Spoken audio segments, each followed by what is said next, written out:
দেশে পরিবর্তন উঠে আনা যায় কি দুই বাতিল করা যায় কি আরো যে ক্ষতি হয়েছে এই ক্ষতিগুলোকে কিভাবে মামলায় উল্লেখ করে এগুলো কিভাবে ক্ষতিপূরণ রিকভার করা যায় এই বিষয়ে আপনাদের খুব গুরুত্বপূর্ণ মতামত আছে তো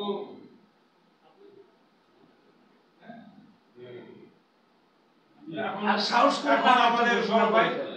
আফজাল হোসেন বিখ্যাত আইনজীবী সুপ্রিম কোর্ট উনি ওনার মূল্যবান বক্তব্য রাখবেন এই বিষয়ে আপনার বক্তৃতার আগে আমি কি কথা বলি যে স্বাধীনতার পর একটা বড় আইন হয়েছিল রাজাকারদের বিচার জুলাই বিপ্লবে যারা মারা গেছে তাদের জন্য এরকম একটা অধ্যাদেশ করে একই অধ্যাদেশের শখের বিচার করা যায় কি আর এই যে 15 বছরে যে লক্ষ লক্ষ মামলা হয়েছে বিএনপির নেতা কর্মী বা বিরোধী দলের উপরে এই মামলাগুলি কিভাবে উঠানো যায় যাতে এটা পরবর্তী পর্যায়ে আবার কেউ বহাল না করতে পারে এই দুইটার উপরে একটা আইন করিয়া এই যে জুলাই বিপ্লবে এতগুলি লোক মারা গেল নৃশংসভাবে একটা কোনো অধ্যাদেশ জারি করে এটা একই ইয়াতে বিচার করা যায়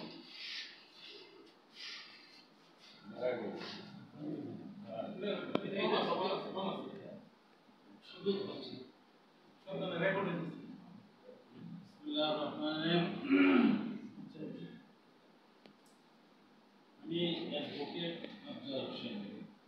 সুপ্রিম কোর্টের বিলেট ডিভিশনের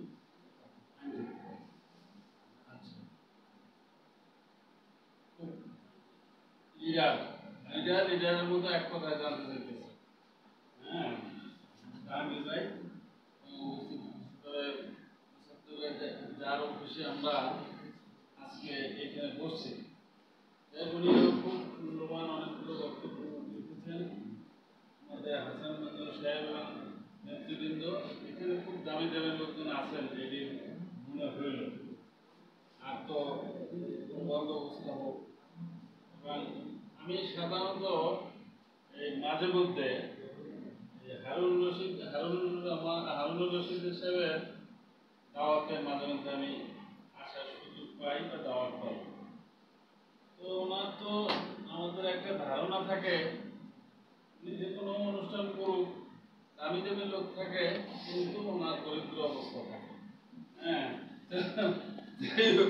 প্রথমেই এক কাপ চা খাওয়াইছেন স্বপন ভাইয়ের কথায় তার নয় দাওয়াতক্ষণে যুক্ত কিনা যাই হোক এখন যে পয়েন্টে আমরা মঞ্জুর সাহেব বলছেন জাহাঙ্গীর ভাই বলছেন সেটা হলো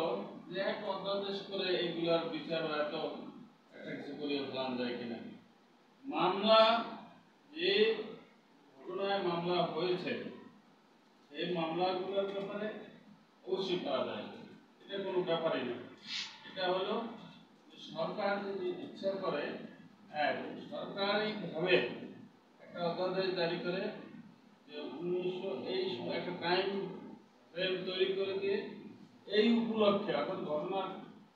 ঘটনাটা উল্লেখ করে এই ঘটনায় এর পক্ষে যাদের বিরুদ্ধে কেস হয়েছে এই বিপক্ষে হ্যাঁ সেটার ব্যাপারে একটা অধ্যাদেশ জারি করে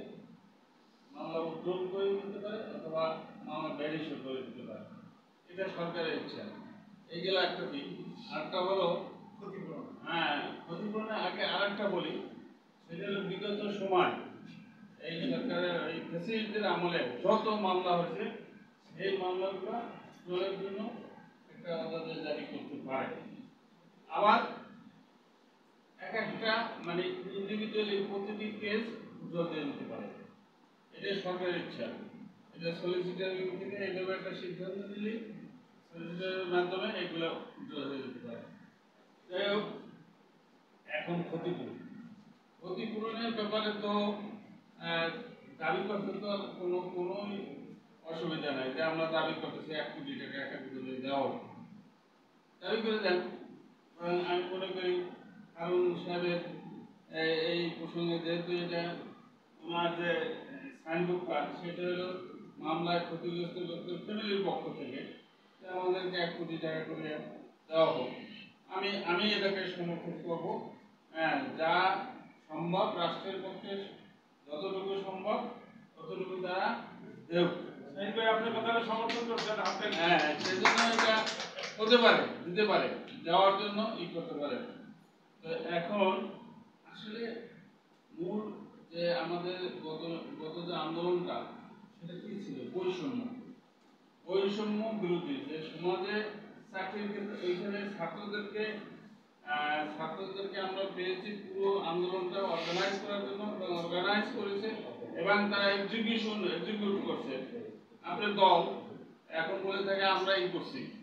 এটা কিন্তু আমরা তো আমজনতার পক্ষের লোক, সাধারণ লোক এটাকে সহজভাবে এই কথাটা মানে না। আপনারা এটা যত বেশি করবেন যে আমরা এই ক্ষেত্রে সব কিছু করছি, এটা ততই আপনাদের পপুলারিটি কমতে থাকবে। এটা কিন্তু আপনি যেহেতু বিএনপি করেন, ওই ভাইও বিএনপি করেন, আপনাদের মিডিয়ার পর্যায়ে থাকে এইটা। এখানে যারা আন্দোলন করেছে তারা হলো ছাত্র এবং জনতা, তাদেরকে ছোট করে হেয় করে দেখার কিছু নেই। এখন সেই ক্ষেত্রে কেউ যদি টাকা আত্মসাৎ করে থাকে, কেউ সম্পর্কে এলিগেশন আছে, সেটা ইন্ডিভিজুয়াল ক্রিমিনাল অফেন্স যে করে তার মাথায় যায়। আপনাদের কমনলি যে বলে দেবেন যে যারা এই আন্দোলন করছে তারা এইসব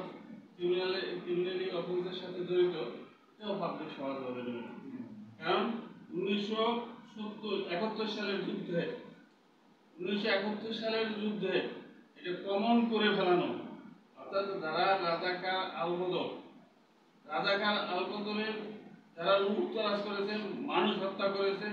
আমাদের মুক্তিযোদ্ধাদেরকে হত্যা করেছে, তারা ইন্ডিভিজুয়াল পার্সন ছিল। এবং শেখ মুজিবুর রহমান এই ব্যাপারে যে আইনটা করেছে, যে আইনটা, সেটাও ওইভাবেই উল্লেখ ছিল। কিন্তু এখন মানে কিছু লোক, কিছু দল এটাকে একেবারে কমন অফেন্স হিসেবে কথা বলার কারণে এটা ওজনটা শুনে গেছে। বিচার থেকে অনেকে রেহাই পেয়ে গেছে। আসল যারা অপরাধী তারা বিচার ছাড়াই আছে। তো যাই হোক, আমরা সেটি বলতেছি আপনাদেরকে, যারা বিএনপি করেন তাদের ব্যাপারে আমাদের কারণ আসলেই তো বিএনপি এই সারা বছর স্বৈরাচারের বিরুদ্ধে তারাই আন্দোলন করেছে, সংগ্রাম করেছে, কিন্তু তাদের ওজনটা, তারা একটা জিনিস বুঝছে, যত দেরি হবে আমাদের ভোট কমে যাবে, কিন্তু তাড়াতাড়ি ভোটটা দিয়ে দাও, আমরা নির্বাচন করি। কিন্তু আরেকটা বুঝতেছে না, তারা এই কথার কারণে তাদের যে ভোট কমতেছে, হ্যাঁ, কমন কথাবার্তা করে, এবং তাদের কি দিত, ওই যে একটা ছেলে মারা গেল সাইদ, হ্যাঁ, সাইদের পর্যায়ে তাদেরও লোক আছে, এই আসলে কিন্তু তারা হেয় হইতেছে। কারণ পুরো এই আন্দোলনের সত্যিকার অর্থে অর্গানাইজ করছে বিএনপি। সুতরাং এখানে আলাদাভাবে অমুকে মারা গেছে শহীদ, তার ইসে দেখানো হয় না কেন, এত বলার দরকার নেই, বিএনপি করছে। এবং সামনে নির্বাচন দিলে বিএনপি ক্ষমতা আসবে, কিন্তু এইভাবে না, একটু শ্বাস ফেলার সময় দেওয়া ভালো। আমি আপনাদেরকে সাজেশন করতেছি, বিএনপির পর্যায়ে আমিও এক সময় বিএনপির সাপোর্টার ছিলাম, আমরা এইভাবেই করতাম, কিন্তু আমরা এই বিএনপির সাপোর্টারই, কিন্তু আমরা কিন্তু কর্মী অথবা কোনো পজিশন না, যে কারণে আমি একবারে এইগুলোর পক্ষে না, আমি নিরপেক্ষতা বজায় রাখবো। হ্যাঁ, এবং আমার মতো অনেক লোকই আছে, যেমন এই আমার ভাই, সে একটা দল, মানে দলের একটা বিরাট পোস্টে আছে, আমি দলের একজন সদস্য, অন্য দল পেলাম, কিন্তু আমি সত্যিকার অর্থে এগুলাকে আমার যাতে এক্সচেঞ্জ অফ ভিউজ যাতে হয় আমজনতার সাথে, সেই আমজনতার মতামতটা আমি এইখানে বললাম, এটাকে আপনারা মাইন্ড করেন না। এখন পাশাপাশি আমার আজকের এই ব্যাপারে আমাদের বক্তব্য এবং সত্যিকার অর্থে এই সরকার, আমি ধন্যবাদ জানাই যে বাজেট খুব ছোট দিচ্ছে, কারণ উন্নয়নের বাজেট কোটি কোটি, এবং এইসব গর্বগর্ত স্বৈরাচাররা আমরা এত হাজার কোটি টাকার বাজেট দিচ্ছি, অর্থাৎ তারাই বাজেট করতো এই কারণে যে মাল, বাংলাদেশের মাল সুইস ব্যাংকে বা অন্য কোথাও প্রপার্ট করে নেওয়া যায়, কেমনে নিয়ে যেতে পারবে, সেই জন্যই এই বাজেটগুলো অত বড় হইতে। এই সরকার ছোট বাজেট দিচ্ছে, আমি তাদেরকে ধন্যবাদ জানাই। এত উন্নয়নের বাজেট দিয়ে এগুলো পরে চুরি করার দরকার নাই, কিন্তু এই বাজেটের মধ্যে ইনক্লুড হতে পারে, সেটা হলো এই যে সাইনবোর্ডটা, সেটা হলো যারা সত্যিকার অর্থে অবদান রাখছে স্বৈরাচার নিপাতের জন্য, তাদের তাদের এবং তাদের ফ্যামিলির কল্যাণের জন্য সামান্য কিছু, এটা রাষ্ট্রীয় বাজেটের মধ্যে এগুলো সামান্য এক আনা ওনা এরকম একটা বিষয় অ্যাড হওয়া উচিত। এবং আমি মনে করি এদের এদের এদের মূল্যায়ন করার জন্য সেটা থাকা উচিত। পাশাপাশি আমি বর্তমান সরকার ডক্টর ইউনূস সাহেবের সরকারকে একেবারে ঢালাওভাবে কেউ প্রচার করবে যারা সুদ টাকায় তারা একটা কিছু, এটাও আমি বিপক্ষে। হ্যাঁ, একটা আন্দোলন সংগ্রাম যেটা হয়েছে এই আন্দোলনটাকে সার্বিকভাবে একটা পর্যায়ে নিয়ে যাওয়া, অর্থাৎ বৈষম্যহীন রাষ্ট্র গঠন করার জন্য, সমাজ ব্যবস্থা করার জন্য যেরকম যেরকম জ্ঞানীগুণী অভিজ্ঞ লোক নেওয়া দরকার ছিল সরকারে, সেটা নিতে পারে নাই বা থাকে নাই, বা যারা দুই একজন আছে, যেমন আমাদের আসিফ নজরুল সাহেব, আসিফ নজরুল উনি আইন বিষয়ক বিষয়টা দেখেন এবং ওনার আমি এখানে বসে সবচাইতে উনি কিন্তু অভিজ্ঞ, ওনাকে ওনার আমি সমালোচনা করছি এবং ওনার পদোন্নতি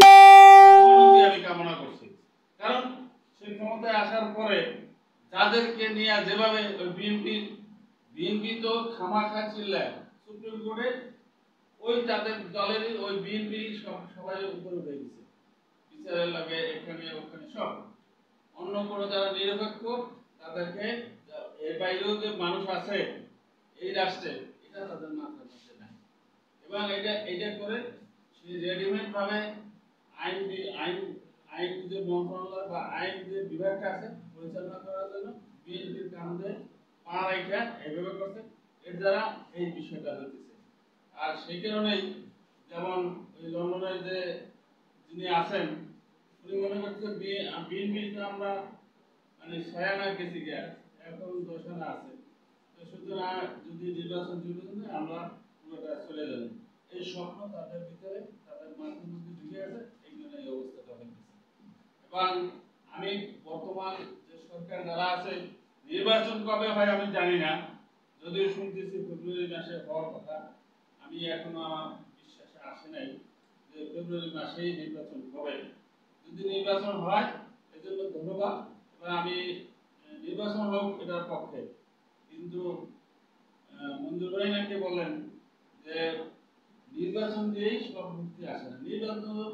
5টা সুর দাঁড়াইছে এর ভিতরে কম বেশি কি ভালো এবারে নির্বাচনে দাঁড়াতে কারা পারবে, যে সুরদার একটা লোকরা নির্বাচন করতে পারবে না, এরকম একটা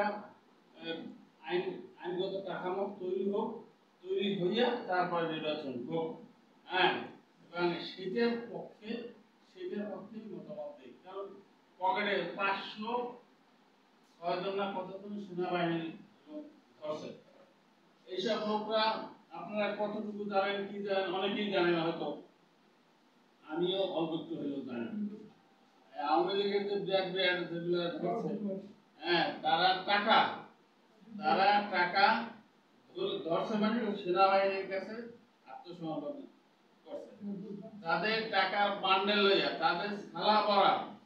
আমি বিভিন্ন ভাবে খবর পাই, আমরা তো আইনজীবীদের কাছে মন্ত্রীরা কয়েকটা সাহায্য করে, বড় একটা সালা ভরা টাকা অমুক বাসায় অমুক জায়গায় অমুকখানে, এই টাকাগুলো কোথায় গেল, এই টাকাগুলো উদ্ধার হয়ে রাষ্ট্রীয় কোষাগারে গেল না কেন, এইটা কিন্তু জবাব দিতে হবে। আপনারা কেউ বলছেন সেনাবাহিনীর সমালোচনা করা উচিত না, যারা সেনার বাহিনীর কাছে টাকা লইয়া ধরা দিছে, সেই টাকাগুলো রাষ্ট্রীয় কোষাগারে কেন ফেরত আসলো? 506 জনের, এবং এই যে মানে পাটের খেলা কিন্তু ইয়ের খেলা না, বস্তা বড় বস্তা, আড়াইমনি বস্তা কোন না, আড়াইমনি বস্তা, সরম ভাই যেটা বলছে যে আড়াইমনি বস্তা, এক একটা বস্তায় এইরকম 2-4 বস্তা লইয়া